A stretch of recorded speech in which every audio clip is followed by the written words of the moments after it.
आम जनता चाहती है कि लोकतंत्र की हत्या नहीं हो, इसलिए आम जनता इस बार इंडिया गठबंधन को मजबूत करेगी राजस्थान में। पिछली बार आप बीजेपी के साथ थे, इस बार आप इंडिया अलायंस के साथ हैं, तो जनता को कैसे समझाएंगे? किसानों के लिए मैंने एनडीए छोड़ा, जवानों के लिए छोड़ा और अब इंडिया अलायंस करके हम लड़ाई मिलकर लड़ रहे हैं। ज्योति मिर्धा विधानसभा में भी हारी थी, इस बार आपके सामने बीजेपी ने उनको फिर उतार दिया है। पैसे के दम पे टिकट लेके आई, सबको पता है कि एक बार हारने के बाद, 3 बार हारने के बाद फिर टिकट लेके आना। चर्चाएं आपको पता है, इस देश के अंदर जो हालात बने हैं, मीडिया पे भी लोग आरोप लगा रहे हैं कि सारा मीडिया मोदी गोदी में बैठा हुआ। अच्छे लोग भी हैं लेकिन मान कौन रहा है इन बातों। नमस्कार, अमर उजाला.com पर आपका स्वागत है। आपके साथ मैं हूं आदर्श झा। इस वक्त हम नागौर लोकसभा सीट पर हैं और आरएलपी के नेता हनुमान बेनीवाल, जिनको कांग्रेस ने समर्थन कर दिया है, वो हमारे साथ मौजूद है। सबसे पहले बेनीवाल साहब, किस तरीके से चुनाव जो चल रहा है, लड़ाई कैसे देख रहे हैं? देखिए, नागौर के अंदर बहुत जबरदस्त तरीके से हम जीत रहे हैं।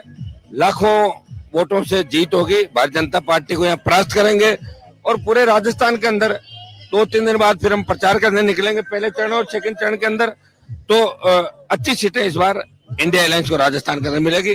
लोग मोदी और अमित शाह की जो तानाशाही और अग्निपथ, किसान, बढ़ती महंगाई और जो विदेश नीति है, इसको लेकर परेशान है। आम जनता चाहती है कि लोकतंत्र की हत्या नहीं हो, इसलिए आम जनता इस बार इंडिया गठबंधन को मजबूत करेगी राजस्थान के। चुनौती तो आपके सामने भी है ना, पिछली बार आप बीजेपी के साथ थे, इस बार आप इंडिया अलायंस के साथ हैं, तो जनता को कैसे समझाएंगे? तो जनता के लिए तो छोड़ा था, किसानों के लिए मैंने एनडीए छोड़ा, जवानों के लिए छोड़ा और अब इंडिया अलायंस करके हम लड़ाई मिलकर लड़ रहे हैं पूरे देश के अंदर। जिस तरह वो भी एनडीए के साथ लड़ रहे हैं, बीजेपी अकेले नहीं लड़ रही, उनका भी एनडीए, तो हमारा इंडिया अलायंस है। जनता देखो ना, अब तैयार खड़ी है सारी, लोग तैयार। विधानसभा में भी ज्योति मिर्धा विधानसभा में भी हारी थी, इस बार आपके सामने बीजेपी ने उनको फिर उतार दिया है। बीजेपी की क्या मजबूरी है और आप कैसे देख रहे हैं? वो तो आपको पता है, पूंजीपति है, पैसे के दम पे टिकट लेके आई, सबको पता है कि एक बार हारने के बाद, 3 बार हारने के बाद फिर टिकट लेके आना।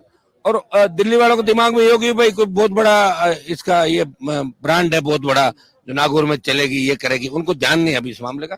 और उसका बीजेपी ज्वाइन करने का कारण ईडी की रेड थी, जो इंडिया बुल्स कंपनी की जो डायरेक्टर है, तो ईडी ने 1 लाख करोड़ का जो घोटाला उन लोगों ने किया देश की जनता के साथ, उसको लेके ईडी पीछे पड़ी थी, इसलिए भाजपा ज्वाइन कर ली जाके। और अब मजबूरी के अंदर वो घूम रही वहां पे। मुझे पता है उसकी स्थिति क्या है वहां पे, कोई स्थिति ज्यादा ठीक नहीं है।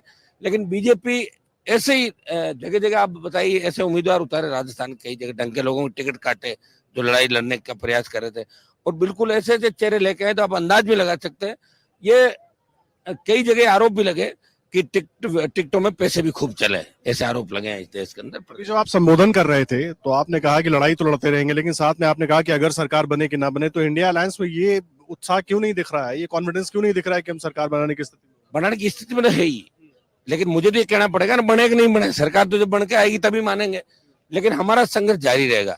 सरकार बनेगी, उस हिसाब से सेवा करेंगे, अगर नहीं बनती है तो हम दूसरे हिसाब से संघर्ष करेंगे, लेकिन देश को बचाएंगे, लोकतंत्र को बचाएंगे हम लोग। आखिरी सवाल, एक तो आप मोदी शाह के साथ काम कर चुके हैं, आप अपनी सभाओं में लगातार उन पर हमला कर रहे हैं, उनका काम करने का तरीका आप जानते हैं, और चर्चाएं ये भी चल रही हैं कि चुनाव के बाद हनुमान बेनीवाल अगर जीत जाते हैं तो फिर हनुमान बेनीवाल कहीं और नजर आएंगे। ये चर्चा कहाँ से? चर्चाएं तो चलती रहती, चर्चाओं का क्या है, चर्चाएं तो हर जगह चलती रहेगी। चर्चाएं आपको पता है, इस देश के अंदर जो हालात बने हैं, मीडिया पे भी लोग आरोप लगा रहे हैं कि सारा मीडिया मोदी गोदी में बैठा हुआ। अच्छे लोग भी हैं लेकिन मान कौन रहा है इन बातों। तो आपको ढूंढते हुए आए हैं? ना, वो ढूंढते हुए आए जरूर, मैं कह रहा हूँ आपको धन्यवाद, लेकिन हमें पता है ना कि हमें कितना चला रहे हैं लोग, ये हम भी जानते हैं इस बात को।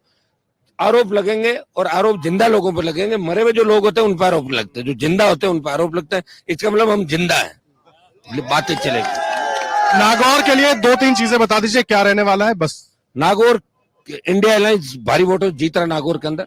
और इस बार 1-2 जो रेलवे लाइनों का सर्वे हम फलोदी, जाइल, डीडवाना, सीकर, इसको हम करा के, और Kishangarh Parbatsar rail line, military school का प्रयास में लगातार कर रहा था। नमक और मार्बल उद्योग है, टंगस्टन है, इसको कैसे बढ़ावा मिले, रोजगार के नए साधन कैसे सर्जित हो, और हमारा जिला विकास के पथ पे आगे का जो केंद्र की जितनी भी योजनाएं, मैं देखिए आप शहर में भी कैसे काम चल रहा है, प्रयास मैंने किया 5 साल। अब की बार अगर मौका दिया तो निश्चित रूप से नागौर में इतना काम करेंगे कि जिसका अंदाज भी नहीं होगा लोगों को। सड़क, पानी, स्कूल, बिजली से लेके विकास के पथ पे नागौर को लेके जाएंगे, नए उद्योग लगे और लोगों को रोजगार मिले। ये काम नागौर जिले के लिए प्राथमिकता से करेंगे। बहुत धन्यवाद आपका बेनीवाल जी। हनुमान बेनीवाल को आप सुन रहे थे, आरएलपी के नेता है, इस बार कांग्रेस के समर्थन से चुनावी मैदान में। और उनका कहना है कि विकास के काम करेंगे, विकास के पूरे काम किए जाएंगे। इंडिया अलायंस में है, सरकार बन जाती है तो और बेहतर काम करेंगे, नहीं तो जनता की लड़ाई यूं ही जारी रहेगी। ज्योति मिर्धा जो कि बीजेपी के कैंडिडेट है, उन पर उन्होंने आरोप लगाए हैं, उनको लेकर सवाल खड़ा किया, पैसे लेकर टिकट लाने का आरोप लगाया है। अब देखना होगा कि नागौर की जनता किसको चुनती है, किसकी बातों पर भरोसा करती है। अमरउजाला.com पर और भी खबरें आपके सामने लाएंगे। फिलहाल के लिए धन्यवाद। अगर आप ये वीडियो YouTube पर देख रहे हैं तो हमारे चैनल को सब्सक्राइब करें और बेल आइकन को दबाना ना भूलें। अगर आप Facebook पर ये वीडियो देख रहे हैं तो हमारे पेज को लाइक करें।